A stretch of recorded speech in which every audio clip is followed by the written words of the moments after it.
కర్నూలు జిల్లాలో petrol, diesel, gas ధరలు పెంపును నిరసిస్తూ సిపిఐ నాయకులు వినూత్నంగా అంబులెన్స్ను లాగుతూ నిరసన తెలిపారు.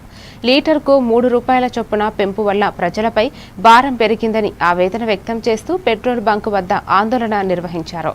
కేంద్ర ప్రభుత్వం ధరలను వెంటనే తగ్గించాలని డిమాండ్ చేశారు.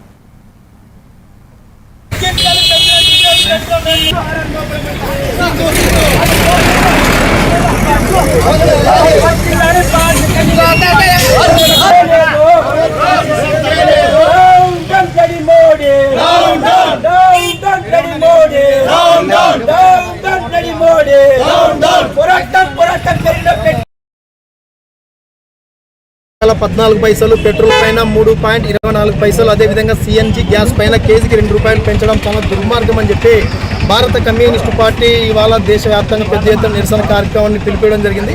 అందులో భాగంగానే ఇవాళ ఎమ్మెల్యేల పట్టణంలో సంబంధించి సిపిఐ ఆధ్వర్యంలో కూడా వినూత్నంగా సామాన్యులపైన భారాలు మోపే విధానానికి వ్యతిరేకిస్తూ ఇవాళ అంబులెన్స్ లాగుతూ నిరసన వ్యక్తం చేయడం జరిగిందని చెప్పి సందర్భంగా మేము భావిస్తున్నాం. మోడీ ప్రభుత్వానికి ఒకటే విజ్ఞప్తి చేస్తున్నాం. మోడీ ప్రభుత్వానికి ఏమాత్రం సిగ్గు శర్మ ఉంటే 5 రాష్ట్రాల ఎన్నికల సందర్భంగా ఏం చెప్పాడు, ఎటువంటి పెట్రోల్ డీజిల్ ధరలు పెంచాం, ఎంత ఉన్నా మా ప్రభుత్వం ధర ఇస్తుందని చెప్పినటువంటి మోడీ గారు 5 రాష్ట్రాల అనంతరం కూడా ఇవాళ ఏ పద్ధతిలో మీరు పెంచుతున్నారని చెప్పి కమ్యూనిస్ట్ పార్టీగా మేము ప్రశ్నిస్తున్నాం. ఇప్పటికే నిత్యావసర ధరలు ఆకాశాన్ని అంటాయి. అదేవిధంగా మధ్యతరగతి వాళ్ళకి తినడానికి లేక అలమటిస్తున్నటువంటి సందర్భం ఉంది. అంతర్జాతీయంగా క్రూడ్ ఆయిల్ ధర తగ్గి ఉన్నప్పుడు ఇండియన్ ఆయిల్ కంపెనీలు ఏమాత్రం ధర తగ్గించలేదు. ఇవాళ యుద్ధం నేపథ్యంలోనే ఇరాక్, అమెరికా